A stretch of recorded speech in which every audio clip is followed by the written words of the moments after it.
For all the people who don't know what Vald is, could you explain in a bit what Vald does? To start with, Vald is an objective measurement technology.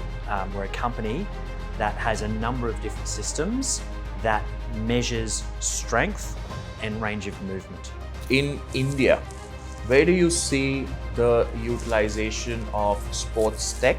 You know, a lot of people may not use it because they go, oh geez, I don't know what to do. So it is quite easy, but it does take a little bit of work. Right. When I was in UK, there was this Leicester City which won the English Premier League. There were a lot of newspaper articles that it was the sports science team that their main players don't get fatigued or injured by the end of the season. How important is it to have a lower resting heart rate? Over time, you can see when you get sick, your variability drops. Yeah. When you're feeling good, when you've got good sleep, you know, your heart rate variability increases. Right. One technology every rehab clinic should have. ForceDecks. So, Brad, if you had one message for coaches, physios and sports scientists, what would it be when it comes to using data and technology in sports? Be very clear on why you're testing and what you're going to do with that data. Welcome everyone to another episode of Prehab 1-to-1 podcast, where we get leaders and experts in the field of sports science, strength and conditioning, rehabilitation and fitness. So today with us we have Brad Mifsud, and he's the global leader of Vald Performance, and he's going to take us through the journey of Vald and what it is to change the dynamics of testing worldwide in terms of athlete monitoring, as well as we'll be discussing the sports science in India and how Vald can actually change things for the world, and it will basically change the way we play sports and the way fitness is looked upon. So welcome, Brad. Thank you for having me. So, Brad, the first question is, for all the people who don't know what Vald is, could you explain in a bit what Vald does, what it is about, and where's the future towards Vald? Sure. Yeah, well, look, that's a...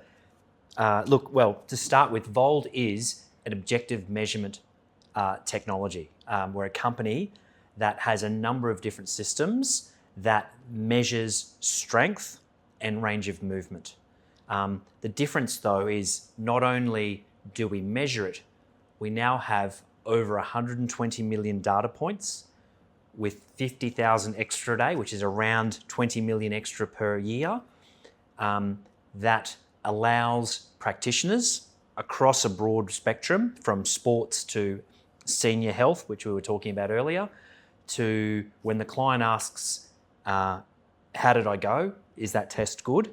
That they can speak confidently to say how they performed relative to their peers and relative to other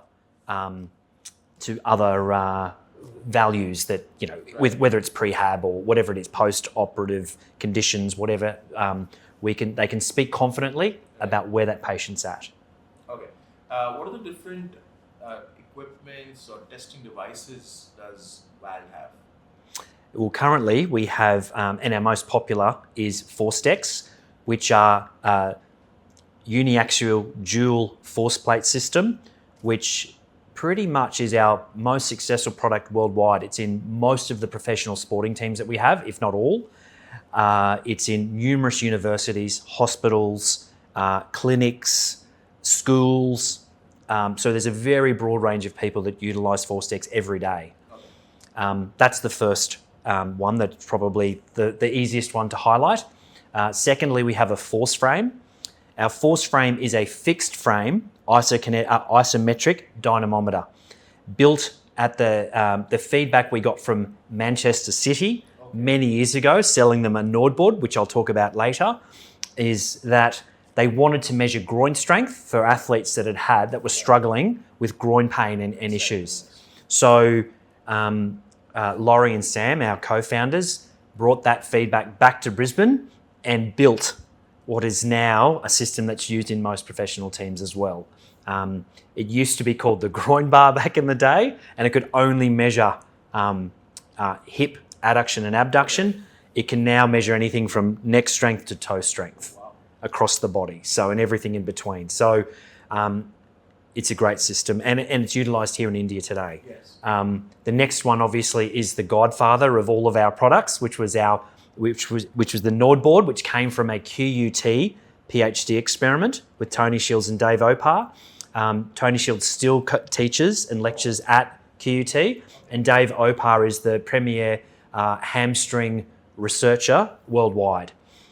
So they essentially went around testing professional sporting teams in Australia, and they published a number of research studies for all to see across football, AFL, which is an Australian sport, and rugby union. So that's kind of is our first product and still utilised in so many places today. That's three.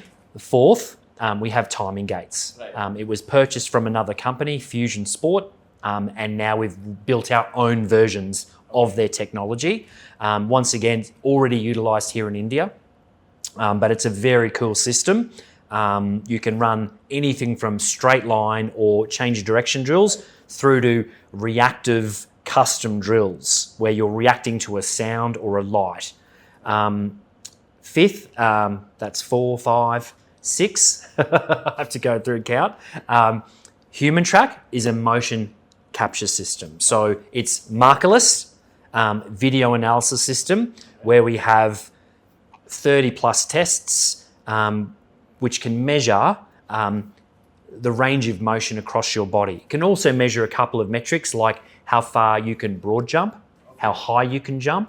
It can measure a number of things, but it's especially used, and where I've seen it utilised successfully, is where you have a big number of athletes that they want to quickly get a functional movement screen, or in populations like, and it's not overly done here in India, but back in Australia, we do pre-employment screening. Right. So can people, lift an object above the head, or things like that. So it can give you it can give practitioners information in relation to that. So HumanTrak is a system that we've developed and then redeveloped again to based on client feedback. Right. And then lastly, but not least, is our handheld dynamometry. So we never wanted to build a handheld dynamometer, but we did. So, and the reason that we didn't initially want to build is we come from university where a valid and reliable system is so important. And our products have that backing, science backing to say, when you measure on this system, it is valid and reliable. So we wanted to stay away from handheld dynamometry, given that if I'm using it and you're using it, there may be some difference, some variance. Yes. However, we do listen to our clients, and we've now built 3 different versions of our handheld dynamometer between a Max, a Plus, and a Lite, which all have slightly different user cases. Our Max being for our elite clinics who are dealing with high strength individuals, and they want to see some quick and easy. It's very portable. They want to measure some like a mid-thigh pull, strong lower and upper body measurements. Our Plus is our main clinical dynamo, and probably we sell the most of these.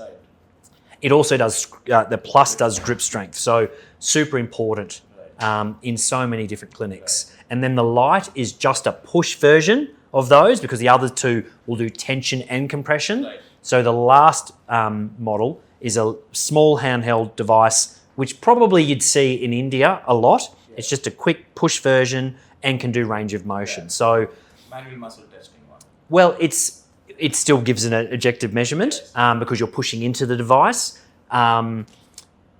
but it doesn't have the tension. So some clients say if they're a big clinic and they want some quick measurements on, say, an elderly population where they don't have a lot of strength, you can quickly pull this one out and get it up and running. So they all have different user cases. Okay.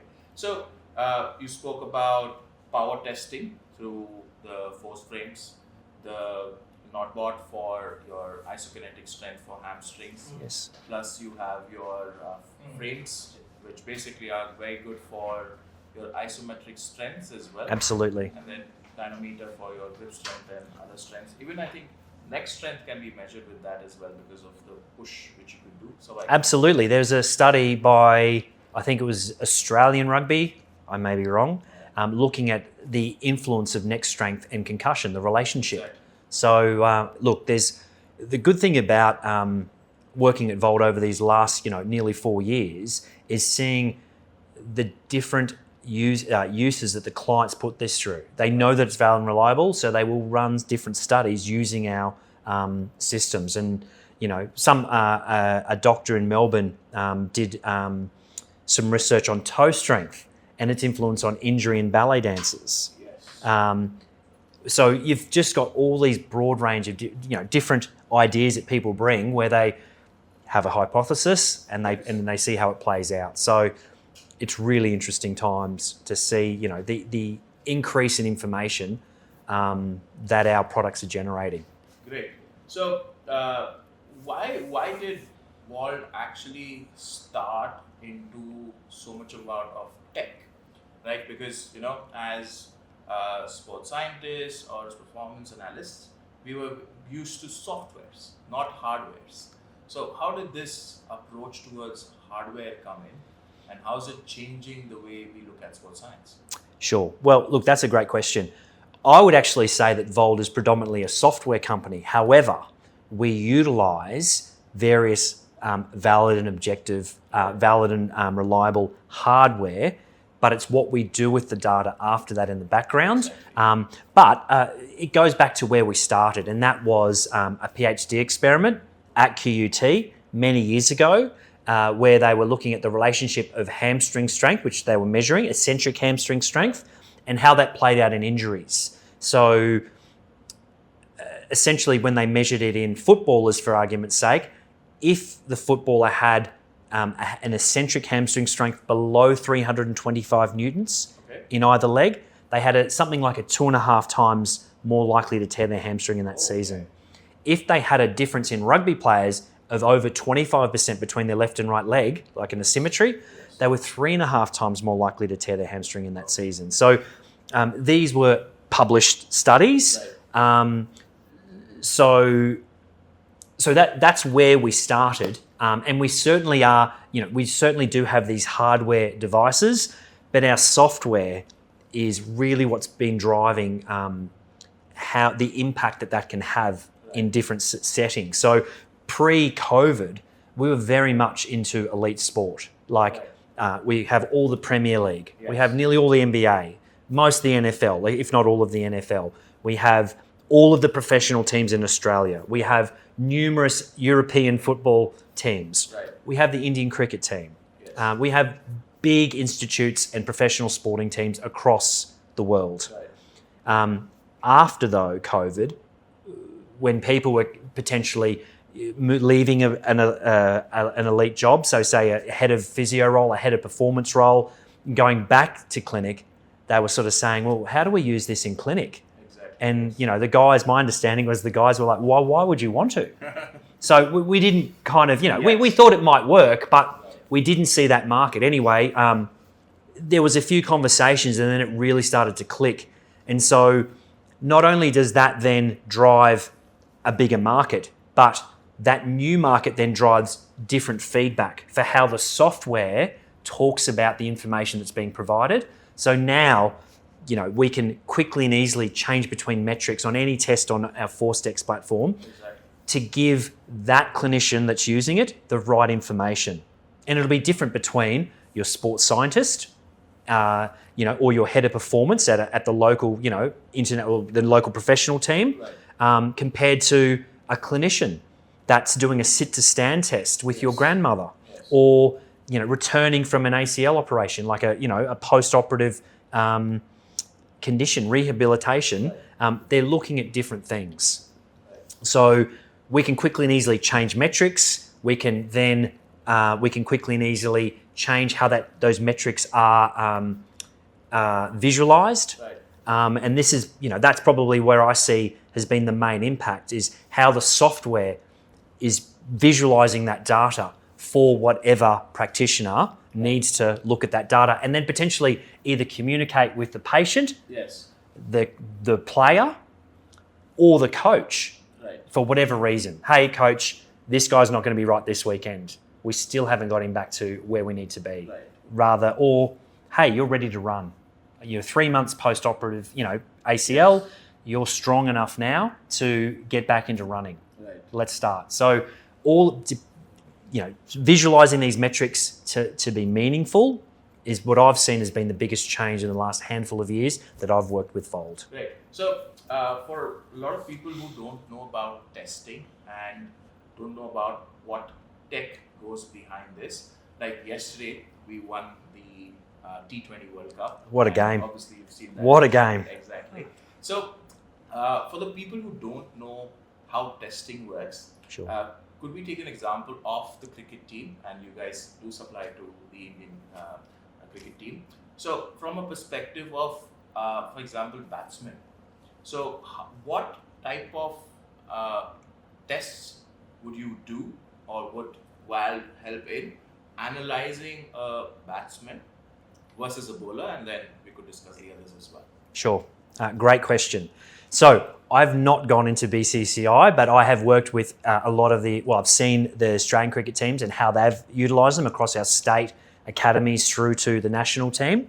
And I've also seen numerous other professional teams, but I haven't had the honour yet of going into BCCI, especially when they're in the middle of a campaign. I'm not going to walk in there and go, hey, what do you do? Show me what you're doing. So they've got other things on their mind, like winning competitions.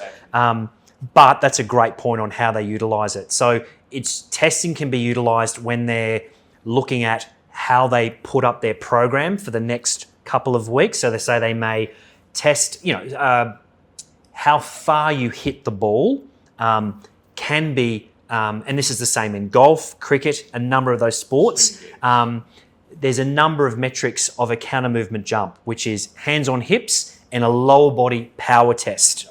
So that carries over into how you hit a ball of any type. So that could be at the start of a season or all the way through the campaign, a metric that you keep on top of to, one, to improve performance, two, if they're injured, to see what level they need to get back to, three, to work out what you're doing week to week, how much recovery that athlete needs post-match. So obviously, there's not much you can do between Friday night and Sunday night for the Indian cricket team. It's probably just rest, okay? So, but in their week-to-week games, say with the IPL, and I've had the opportunity to go and see and talk with a couple of heads of performance in the IPL here, keeping them moving and keeping them up for games is so important. So metrics can help in, do we need to do any training? Where are they at? Has their injury recovered? Or are they more susceptible to an injury if we play them? And look, at the end of the day, it's up to the coach, but the coach can make that decision with more information, not just a guesswork, right? So, so that would be how it's utilised in Indian cricket right now. Would be how do we, what do we need to do with this cricket team, whether it's the state level or the international team? What do we need to do with this player right now? Where are they at? What do we need to work on? So it gives an understanding of and then once we've done the program, has that done what we wanted it to do? So test and retest. So it can be used in so many ways and used in so many ways worldwide in sport. I know that the Mumbai Indians test across the season just to see how their players are travelling. But, they've got a super experienced performance team there. Right. So talking about performance team, right? So when it comes to a sports physiotherapist, they would be more aligned to work with your force frames. Then as an SLC coach, you will have more of the force plates, which will be there. And again, coming back to physiotherapists, they would work more with the dynamometers as well as for testing the manual muscle work as well. Now, when it comes to a player, sometimes what happens is we see that, this player is not playing on a particular day, but it's all planned. It's not that they don't want him to play, but but it's because he's not rested well, or the parameters on the software shows that he's not recovered. And that is what is more important, because sometimes as viewers for such games, we feel that our best player is not playing, and that's something which is so evident, that the role of a sports scientist is important in such games, because these are your backbone of the team or the player winning, be it an individual Absolutely. player, Yes. like tennis player, Absolutely. or be it a team sport. So you need that kind of testing. So the next question is that in India, where do you see the utilization of sports tech and Vald coming in, and do you see any kind of hindrances in adapting to technology? That's a great question. Look, from what I've seen in my time at Vald, so many people want to measure. But what I've always said, or what I see, is that the first question I ask is, what are you going to do with that data? Yes, exactly. So knowing what that data means and then what the next steps are is so important, then rather than just testing. Yeah. So look, I've met, I presented to a university in Chennai about a year ago. They were some of the smartest, hardest working kids I've ever met. They were great at Tamil Nadu University. So I think there's definitely a desire in India they see these technologies being used. They understand that Indian cricket is utilising them, and other different sports and clinics across and institutes across India. So realistically, it's an education piece. Well, there's an awareness growing and there's a desire to use it. So then it's an education. Yes. And I think part of that's going to come from, which is something I would love to run here, is some workshops and practitioner summits where we bring in the current users within India and some international speakers and talk to your up and coming and your current staff, because I think, a lot of people may not use it because they go, oh, geez, I don't know what to do. So it is quite easy, but it does take a little bit of work. So I think that once we get that right, a broader audience will feel more comfortable using it. So it's more of the education, but before education, it's about the awareness of using these sports tech, because so far, most of even the bigger teams, be it, leagues of different sports, a lot of times, SLC coaches do pen and paper work, or maybe they might have an app which basically just gives very simple interpretation of data. But when it comes to hardware and software like Vald, it gives you not just the data, but after that, once you have the knowledge of what to do, you can actually help them come out of an injury, improve their performance, and take the team's performance to the next level. Like, for example, when I was in UK, there was this Leicester City which won the English Premier League in 2026 or 2027, and everyone was surprised that how did an underdog team beat Man United, Man City, Arsenal and all. And the reports came, or there were a lot of newspaper articles, that it was the sports science team which basically made this in a way where they made sure that their main players don't get fatigued or injured by the end of the season. So they managed it with injury prevention programs, strength and conditioning, making sure that there is good sports rehabilitation protocols. And that basically had most of the team members survive till the end of the season, and that's how they won. So it's not just about the players, it's more about the sports science team as well. So my next question would be related to the team of sports science. How important is it to have a strength and conditioning coach, a sports physiotherapist, a head of sports science in each of these leagues, and what are their roles with the help of such testing devices? That's a great question. So, look, it is important, but it comes down to budget. Yes. So, I see resourced teams in Australia, which is our AFL, which is probably our highest budget clubs, and they've got numerous team members there, all doing different roles. So now that can work or might not work depending on how they communicate and their processes. But obviously Leeds got it right. So what I would say is all of those people play an important role. They have to though, it's not just about having a physio or a strength and conditioning coach or having a set of force plates. There has to be sort of a vision and processes in place on what everyone's role is, how important that is to the team. Obviously, the team members then need to buy into that vision as well. So there's all of these normal important team things that need to work across that organisation. In Leeds' example, there is so many. They've got so much data. They would have GPS data, Vald data, all sorts of different things. There's plenty of different bits and pieces. Plus, they'd have subjective questionnaires. They would be hands-on, manual testing. They would be looking at how many high-speed meters they ran in a game and if they need to top up during the week. There's lots to keeping all these sorts of players in the game. So look, credit to that team. A little bit of luck, but then a lot of know-how around data, and then a really good relationship with the coach. Because the coach may very well say, look, I know he might not be ready, but I need him in this game. So, at the end of the day, it is the coach that decides that. So, but, if the head of performance and the coach have a strong relationship, trusting relationship, then you can have those conversations. You've got to, they've all got to fit into the vision together.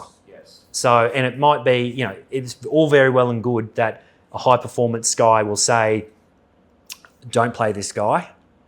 But if that's a must-win game, you've got to weigh up the risks. Yes. So while at my previous work at IIS, we used to use a software called as H10. Okay. And basically it's like a CRM for all your health and fitness and coaching principles. So like if I'm a coach, I have access to whatever the strength and conditioning coach and the performance coach is doing. Same way sports physiotherapist will put his data and all of that. So it's all a system. So is Vald coming up with something similar to that in terms of a CRM to manage not just the testing part, but also the coaching part? No. Okay. Well, and that's an athlete management systems and practice management systems. There's so many out there. Right. And we have a Vald hub, which is where we keep all of the data that we're visualizing better and better, and we're working with AI to come into that to give even more visualizations and opportunities for people to read the data better. But in terms of like managing a whole team, all of our teams have forever used other software. In practice management for clinics, there's so many different regulations worldwide. And there's no one or two partners that dominate anywhere that we've stayed out of that area. They've thought about adding extra data in that's non-Vald from time to time, and that's just something that's they're still considering. And it's got to be it's realistically got to help our clients at the end of the day. And so, yes, maybe adding some bits and pieces in, but I'm sure at this point they haven't thought that it's that much of a deal. And given that we've got APIs, we've got Vald R, which allows them to download and do whatever they like with their data, put into Power BI or any other system. We're pretty, we don't believe in any one system. We just let our clients do whatever they like with their data. Okay. So we're kind of agnostic in terms of athlete management systems. Yes. We just make it as easy as possible for people to integrate your data with the other softwares there in the market. Okay, great. So my next question is related to more of injury prevention and return to sport. And that's my domain because I come from a sports science background and sports physiotherapy background. And I also teach one of the leading programs in the world called as the Prehab and Rehab Specialist, which is accredited by ACE and ACSM as well. So a lot of times students ask us that, okay, injury prevention programs, you talk about this, but how do we assess injury prevention?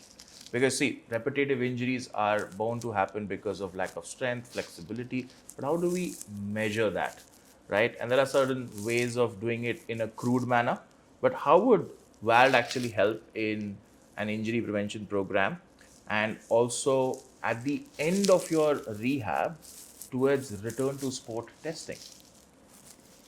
Great question. So there's a number of protocols out there for, say, ACL rehabilitation that utilised Vald ForceDecks in their research to produce gold standards. Aspetar being, the largest that I've seen, where they do research on our force plates. There was a research study not long ago run by their head of their sports science or their head physio, and essentially said that a single leg jump on force plates was a more sensitive measure of knee function than your horizontal hops. Okay. With the main reason being that when you horizontally hop, you use more of your hips and your ankle rather than your knees. Yes. And they have a number of different measurements and criteria between their limb symmetry index, their actual outputs and how high you're jumping. But essentially an easy way to look at it is if you know the population that person needs to return to, then you can track their strength and their jump height back to that population. So that's a really easy and accurate way. So where Vald helps with that is if we know the team, whether that be the cricket team, whatever team it is, and we know how high they jump on their left and right legs, for argument's sake, if it's a knee issue, then what we need to do is get that participant or that patient back to those levels. Okay. So we need to ensure, one, in post-op stuff, that their limb symmetry index is coming in. Less than 10% is generally the way to look at that. And then their performance is similar to their peers that are healthy. Right. So we may have information on what they had previously. Yes. Maybe that's a little bit low. I don't know, but we may not. We may not have tested them. But if we know where the pathway athletes are, so your younger kids are developing, all the way through the international team, then we can benchmark to know that, hey, okay, you're within 50% of the people that you want to return to. Let's get that to 60%, maybe, whatever it is. But it just gives you the opportunity to say, you are at similar strength levels to your peers. Yes. So we think that you're going to be, that's one box ticked. Right. So a lot of research towards the age group and that sport, which will give us some pre-data to keep in mind that, okay, this is the amount of jump, this is the amount of strength, this is the amount of power you should have in order to be as good as your other peers as well as your team members as well. So that's a great one. So, and in terms of return to sport testing, we do a few tests which are basically called as the gold standard test. Yes. Are there any specific tests which are done on Vald which can help in the symmetry part? Because we are going to compare the symmetry affected versus the non-affected one. So which particular tool would you suggest to use in terms of return to sport testing for a lower limb injury? Great. ForceDecks seem to be the ones, especially for return to sport, that are the most important. And the reason for that, I'm not saying that the other ones aren't, and we can go through how each is important. So, well, firstly, let's just take a step back. If you had an ACL repair and they used the hamstring, the NordBord there's research come out on the NordBord where it's now the gold standard ahead of isokinetic dynamometry for that return to sport, that last part of return to sport. It doesn't mean that you're not going to get great information. You're obviously going to get excellent information from an isokinetic dynamometer. Right. They're a little bit more expensive than a NordBord, significantly more. But a NordBord's going to give you gold standard information in that case. Right. And obviously for a hamstring injury. For anything else though, there's a number of different strength, types of strength that are important in return to sport. We've got slow dynamic strength, fast dynamic Yes. strength, rate of force development, isometric strength, and reactive strength index. Right. All of them have different levels of importance in a sport. Yes. So for ACL testing, for argument's sake, in the later stages of that return to sport, your force plate is critical because we're looking at a counter movement jump to Right. see, well, there's a number of metrics that are important, but quickly the eccentric peak velocity, how quickly you move down before you go up Okay. is key, because if you're moving slowly, it's probably showing that you're not confident Right. in your knee. Right. So as well as then, how high did you jump? Right. And this is we're talking about single leg. Double and single leg. Okay. So that the same for both. Right. With single leg, obviously, giving us a better indication of the difference between our Yes. operated and Non-operated, non-operated leg. So, but then, so that's only one area of strength. Then we want to see in terms of a mid-thigh pull. Yes. Firstly, peak. Are you strong enough? But then how quickly can you bring that strength on? Rate of force development. Right. Then, probably, arguably, depending on the sport, if there's change of direction involved in a field sport like football, Yes. reactive strength is key. Right. So you'll look at a single and double leg drop jump Yes. to measure your reactive strength. Right. So all of those are critical, and that's not to say that, hey, I've done a great single leg drop jump, I'm ready to return to sport. That's telling you that you're strong enough to then go back into training for that Yes, sport. So yes, there's still a lot more Lot of to time. do, Yeah. but you're giving your athlete, you're communicating to your athlete confidently, hey mate, these legs, this knee's strong as it needs to be. Without measuring that, I actually don't know how you would Right. really be. There's other ways to, single leg hops Yes. that are pretty good, Right. but that's probably gold standard now, I'd Yes. say, across the world. Right.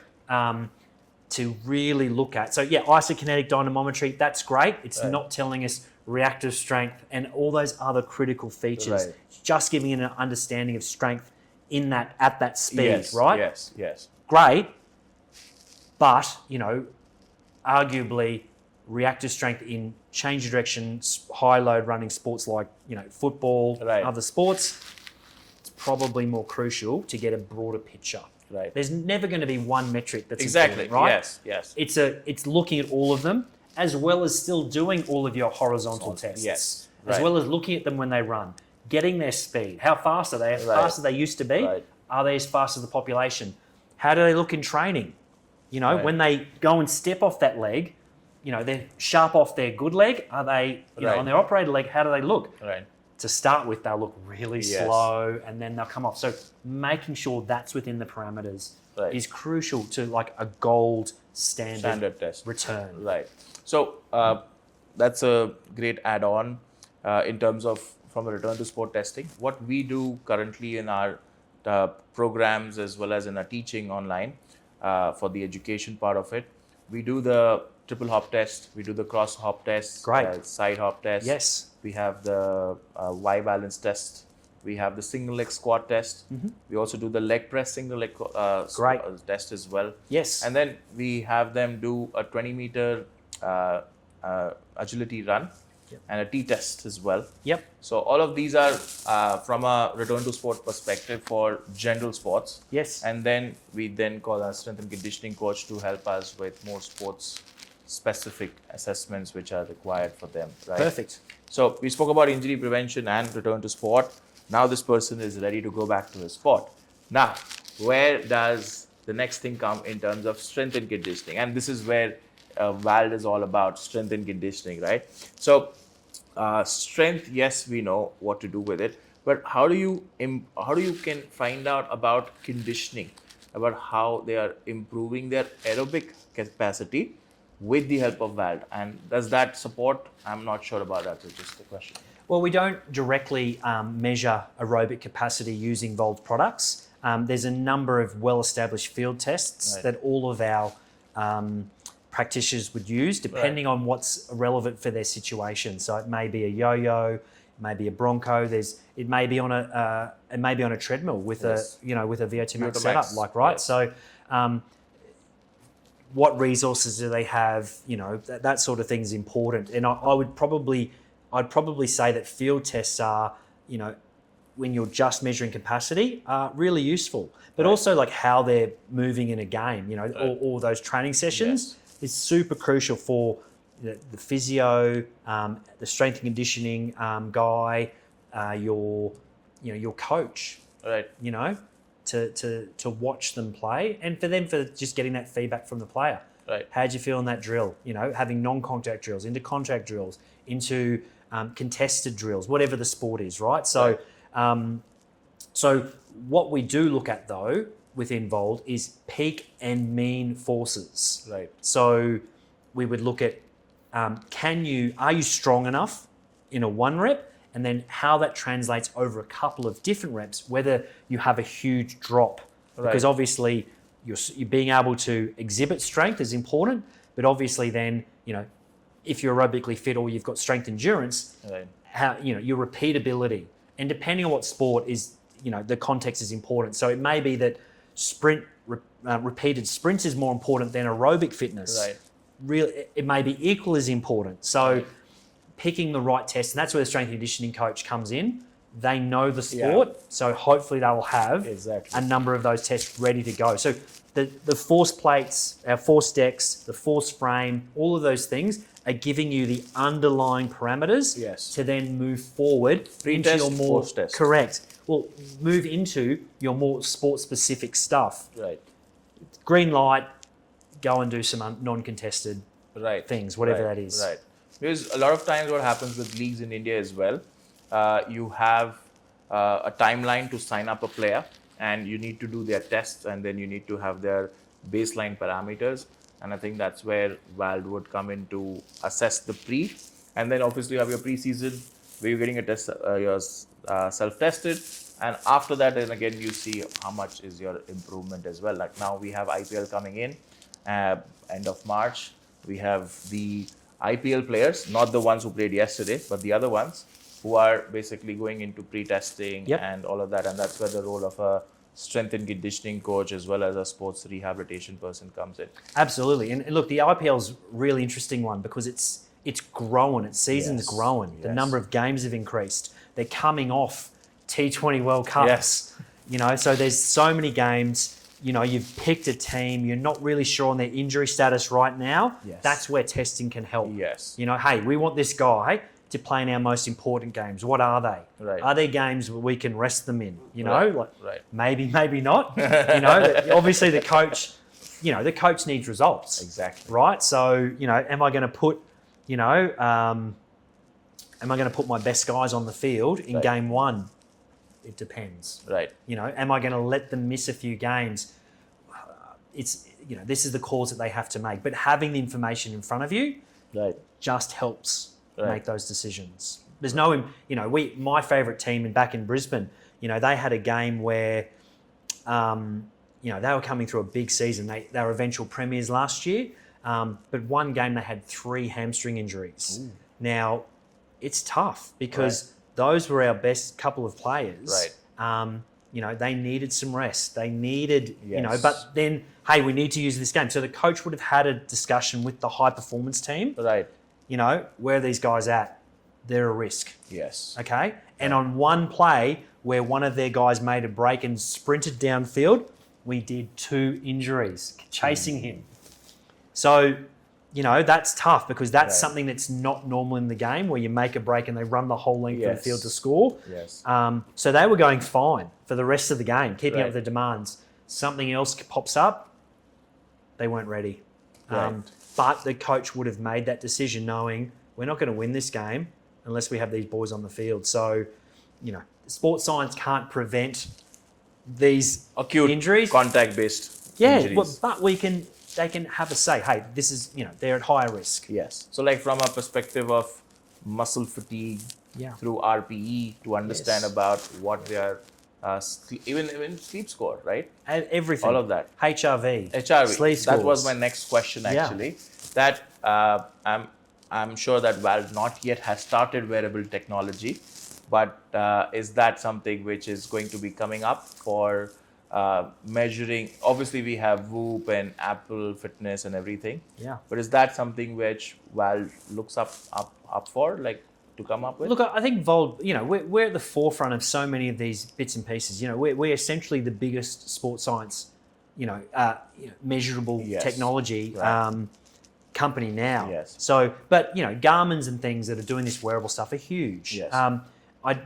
Vald's very interested, I think, and I don't want to speak for our head team, but we're obviously interested in looking at technologies and different things all the time. Whether they make sense in our ecosystem is another thing. So I'm unsure whether wearable monitoring will come anytime soon.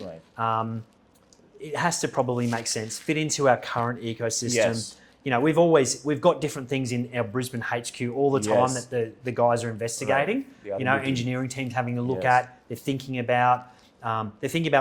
Would this actually benefit the market, our clients? Right. They'll go and get some, confidential chats with our clients around Australia and worldwide. So, we are obviously thinking about what's next.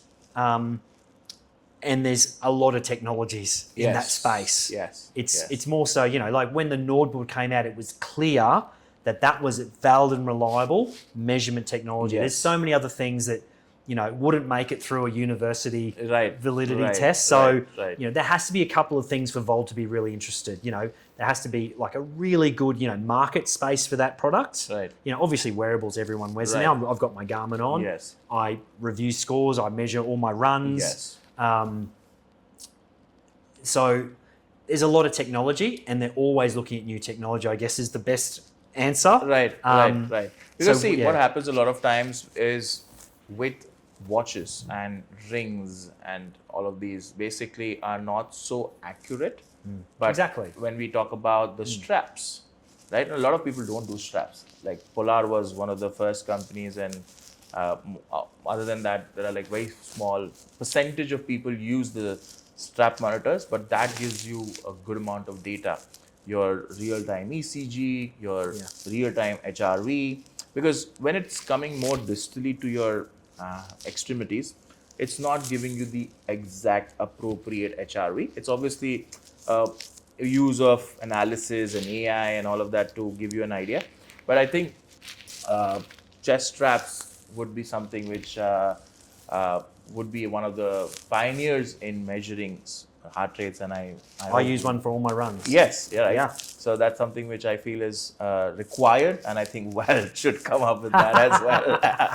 Well, look, it's an interesting piece. It certainly would it help our other offerings, and would it help our But it would practitioners? help in the aerobic capacity. Potentially. Look, being in sports science and seeing all of these different bits and pieces and then going out and talking to professional teams, it's always interesting to see what they use and how they use it. Right.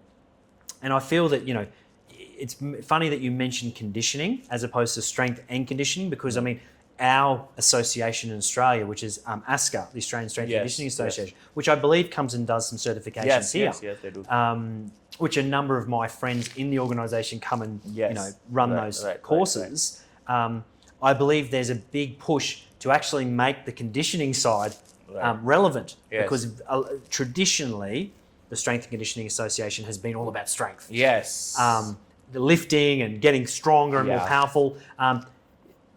Then you have your other people that are coaching 800, 1,500 runners potentially, that are all about the conditioning side. So, for myself, we always attend the ASCA conferences. I've been a strength and conditioning coach for many years.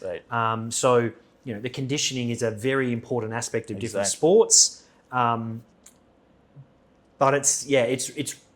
it's different. It's interesting. It's interesting. How would we measure and test that? So, the heart straps aren't overly telling us exactly that you've improved or how much you've improved your aerobic fitness, but they can show improvements in terms of lower heart rates at the same level, lower resting heart rates maybe, different HRVs. Yes. So, look, all of that data is important. So I guess, for your good practitioners that have good budgets, they can bring that information in and then utilise it Right. So, yes, obviously we know about what HRV and HRR is, but could you just help the viewers to understand in a layman, what does HRV do and how important is it to have a lower resting heart rate?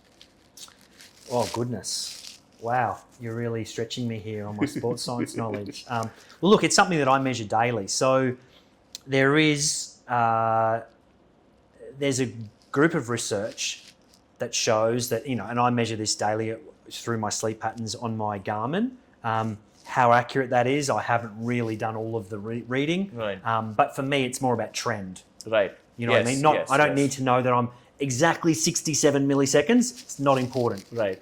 It'll be, is my trend if I'm in hard training, which, Right. I'm 51, so hard training for me is just going for a jog. Right. But am I adapting well to training or am I struggling? So HRV is basically the amount of time between your heartbeats. Yes. So essentially the more variable the time is between those rates, I think it's something to do with your nervous system. It basically says that you're in a good place. If that is less variable and you're more consistent, that shows that you're under stress or that you haven't adapted well to that stress. Right. So that's one way over time, once you've got a bit of information. So one measurement's never good. Yes. But I've got years on my Garmin, right? Over time, you can see when you get sick, your variability drops. Yes. Right. When you're feeling good, when you've got good sleep, your heart rate variability increases. Right. So I think it's a trend that you can look at. Similarly with different metrics on like a force plate jump when you wake up. So all of these things are giving you like a broad understanding of where you're at today. Right. If you've got information to compare it to. Exactly. Right. For example, you have Whoop and Aura and other Ultra Human in India. Yeah, it's coming up a lot. So a lot of them have actually come up with HRV, but they don't explain what HRV is. And some people feel the less the number, it's better. And they don't realize that it should be between somewhere around 50 to 70. So that's depending on what you're measuring. Exactly. Using, the right? resting one. Yeah.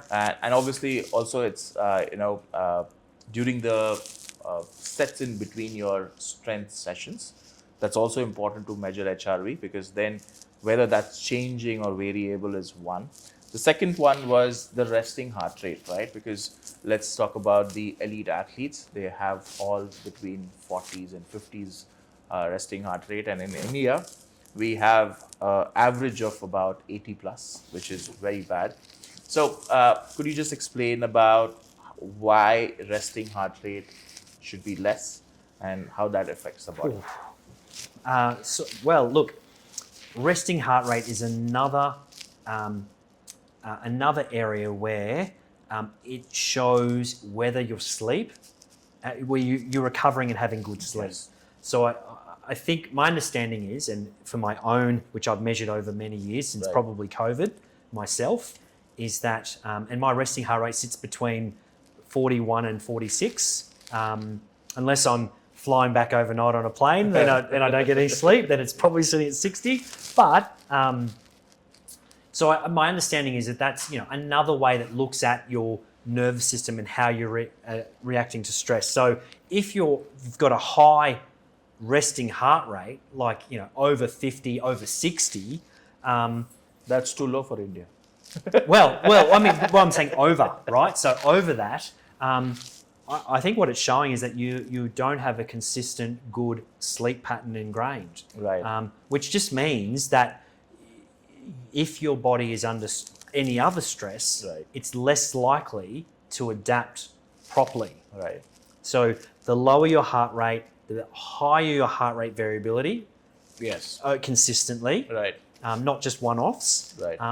The better you can adapt to stress. So if you're wanting to improve aerobic capacity, power, strength, whatever it is, then they're good metrics to show you recovery. So, like when I've increased my mileage that I run every week, one of the important things for me is sleep and heart rate variability and where my overnight heart rate's at. because it shows how if I'm adapting well, if I'm coping Right. with that training level. Right. And I will see heart rate variability drop when I'm under stress. Right, right. So a lot of times when we teach the programs to our personal training, fitness training students, and a lot of times when you talk about general clients losing weight and then stop losing weight as well. So what I tell them is that do not just look at weight, but also look at how with your training, there are parameters of resting heart rate, blood pressure, the sleep cycles, better sleep quality. All of those are also your parameters to look into, not just your weight, because sometimes weight can just become stagnant because of a lot of internal problems as well. And again, here HRV, HRR are very important. So it's not just for sports science, but also for your general clients. Yeah, it's probably as important Yes. for general population, because if we're thinking about longevity, Yes. how long do we want to live? Yes. Do we want that quality of life Right. to go off into the future, because that's as important. Right. Like if you want to live to 100, no point being in a wheelchair from 70. Like you want to be able to use Right. your Right. body. And so look, it all has interplay. Right. But look, as is important in longevity is that is chronic stress. Right. So your HRV and your heart rate and things like that, your sleep, is also it also shows your level of chronic stress, and chronic stress is one of the main causes of all sorts of issues and a shorter longevity. Yes. Yes. So in a longevity setting, yes, it's important to be active, but it's as important to have close, really good friendship group, to have lower chronic stress, Yes. to have somewhere where you just good food, Right. great sleep. Right. So whatever your lifestyle looks like, that's all a bit of a look in Yes. to your life in a way. So I think those won't just be improved with exercise. Some of them will be improved with improving lifestyle through having a really good conversation with your best friend Yes. regularly. Yes. Yes. Eating good meals, being with your family, they're all as crucial as your knee extension strength, so you can get out of a chair as you age. Right. So there's an interplay across all those things when we're talking longevity. Yes. When we're talking elite athletes, we're talking about how am I adapting well to my stress in my environment. When we're talking about other people, general, just as important, but there's probably more factors that they should look at, not just, I need to get to the gym. Yes, you do. You do need to come and train. You do need to improve things that you've talked about with your coach, but you also need to have a really good relationship with your best mates. Exactly. So I was going to ask you about the next question was longevity, but we already spoke about it. It's a great. But to just to add on that, because we are seeing a lot of biohacking happening in the world. Brian Johnson's being one of the pioneer in it. A lot of negative feedback about that as well. But as you spoke, nutrition, good sleep, talking to good people, having a good relationship with your spouse, your family members, and all of that. But in terms of tech, what can help in biohacking or longevity, which can help someone live for a longer period of time? Because in India, we have a lot of comorbidities like diabetes, hypertension, cholesterol, and which subsequently leads to CVDs.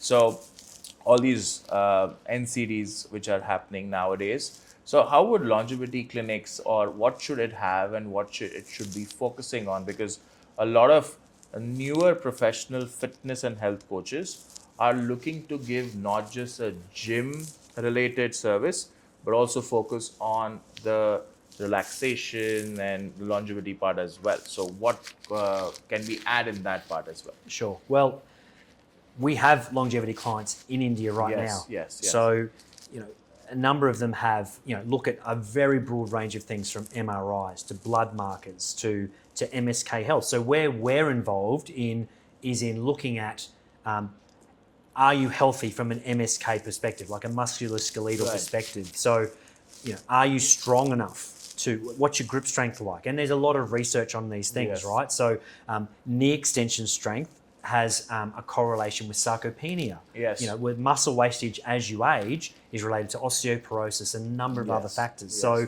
these are super important to measure because we can get on top of them early. So if you're in your 30s and you're very inactive, hopefully you're not, but if you're in your 40s, 50s, 60s, 70s, measuring your musculoskeletal health is easy. Yes. And it's important because as you age, your risk of a fall then increases as Yes, well. yes. And if you fall and break your hip, you have such a high chance to die within those Yes, next 12, yes. 18 months, Yes. right? So, so MSK health as a side of all the other important markers, which you were talking Yes. about in terms of these chronic illnesses, is as important. Right. So I think, and a number of our clients are doing it really well already, Yes. where they're measuring on force plates with dynamometers, a force frame or our handheld dynamometer, our DynaMo. Yes. They're quick and easy tests where you can get a good indication right now of how you sit relative to your population, Yes. but also relative to the numerous amounts of research out there. Right. And then, hopefully, if you're okay, do something about it. Right. So if there is a need, get stronger. Right. Go for a walk Very if that's important. reducing stress. Yes. If all your stress markers are good, start an exercise aerobic training program. Right. Whatever it is that your individual circumstances dictate, Right. get on it. And probably even more important, do it with a friend. Yes. Because then you've got that whole Yes. broad, hey, we're connecting Right. and we're getting healthy together. Right. So this is why sport is so good. Yes, and that's where You're playing in a tent, playing community as a building. Totally. Yes. So, in Australia, there's a community around, and they're getting better at it, but just go to the gym Yes. and lift. Yes. That's great, but it should be part of you interacting with people. So if you can play a sport, and I often say to my kids, keep playing sport Yes. because it's not just your actual performance Right. doesn't matter, but you're out there working with a team. That's going to be important in your job. Yes. Because you're going to have to work with people. Yes. Work with the team, learn those ways to work under pressure Right. with people, but you're developing friendships and you're getting fit, Right.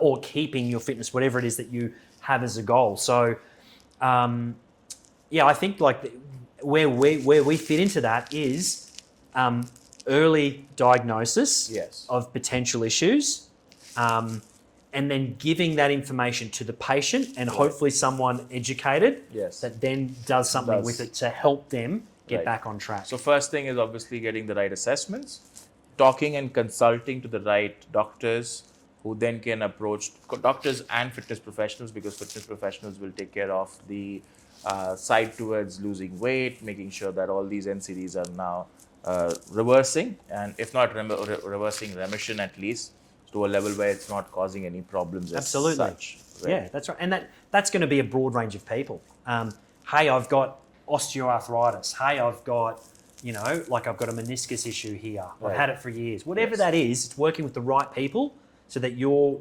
being a better version of yourself. Right. And, that then you can potentially enjoy life more. Right. If you're an active person, you may become an active person. Right. And that's hopefully what a lot of these things do. So easy tests, couple of minutes, Yes. gives you a really good indication of where you are as a person. Yes. So, I'm lucky for myself.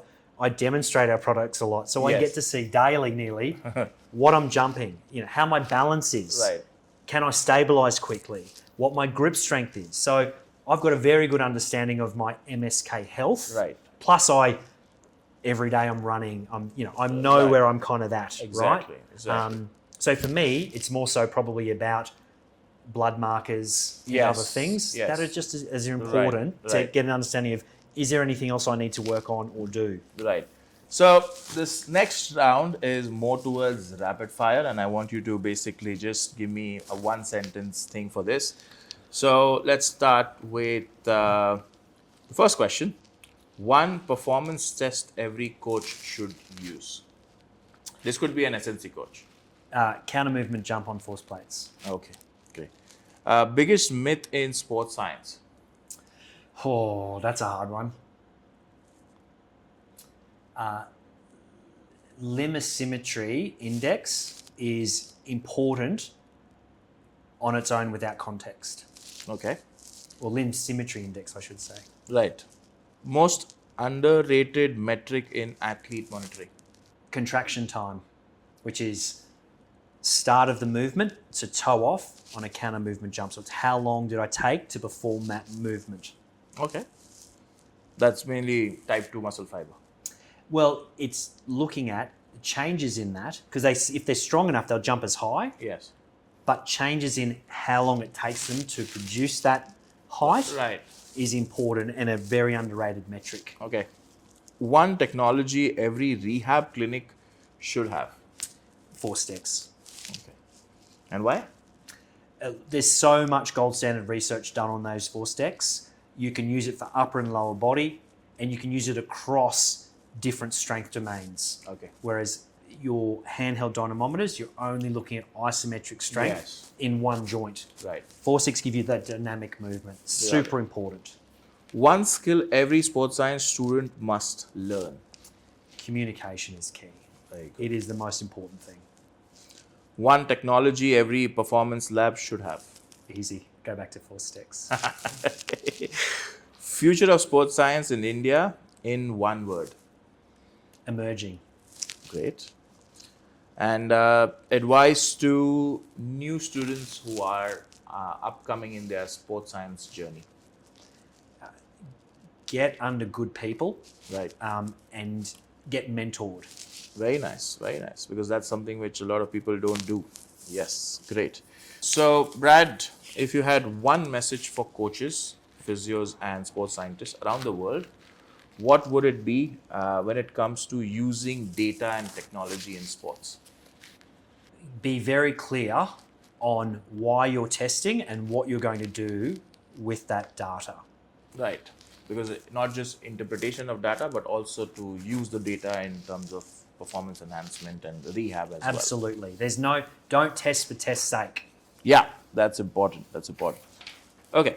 So my next question is related to the sports science development which we are having and leagues which you're using.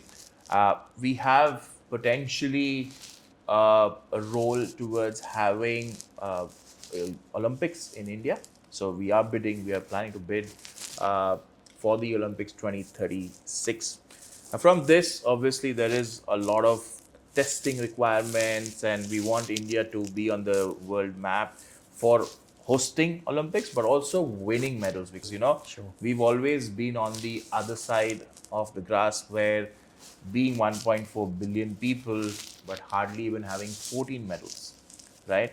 So how would India benefit from hosting the Olympics, and how sports technology should be adapted for that level of precision and for going to that level? Sure. Well, look, how will India benefit from the Olympics? Obviously, there's a long history with how different cities have potentially struggled after hosting the Olympics. Right. But I think realistically, if you're looking at how it could help India, then absolutely, if you're setting up programs and you're looking towards your juniors, Right. you could have this huge program to develop so many kids. And whether they make the Olympics or not, okay, there's only going to be a handful. Right. But the program, rolling out a program to get more kids active, Right. to develop in whatever sport that they choose, any sport, Right. there's so much benefit to the kids trying something, Right. really struggling, going through some struggles Right. to develop. And then even if they don't make it, that's something that's a lifelong lesson Right. in working hard, in working with a team, a high performance team, trying their best. Right. So I think there's a lot of honor and a lot of development in Right. trying. So if you set up programs to test and then put those kids through a number of programs to develop, Right. You know, Talent identification programs. potentially whether they work or not is another thing. But Right. I think I think Australia's got the Olympics in 2032. So we've got some talent ID programs. I'm not sure how useful they are, but they certainly have a role. Right. But I think having your, once you've chosen or once you've got your kids into whatever program they're in, Right. then sports science and having really good coaching and sports science within that sport, whatever it is crucial. But, for the rest of them, if they go, hey, India, we want to be successful, you've got this huge amount of kids. Right. Let's start looking for some kids. Let's start putting them in front of good coaching, putting them in front of good programs. That's going to benefit India for many years to come, well after the Olympics. Because those people may then develop the next group of athletes after them because they develop a love, they learn how to coach, they stay involved in sport. Right. So you've got this whole flow-on effect that's not just around hosting the Olympics. It's the infrastructure for them to practice.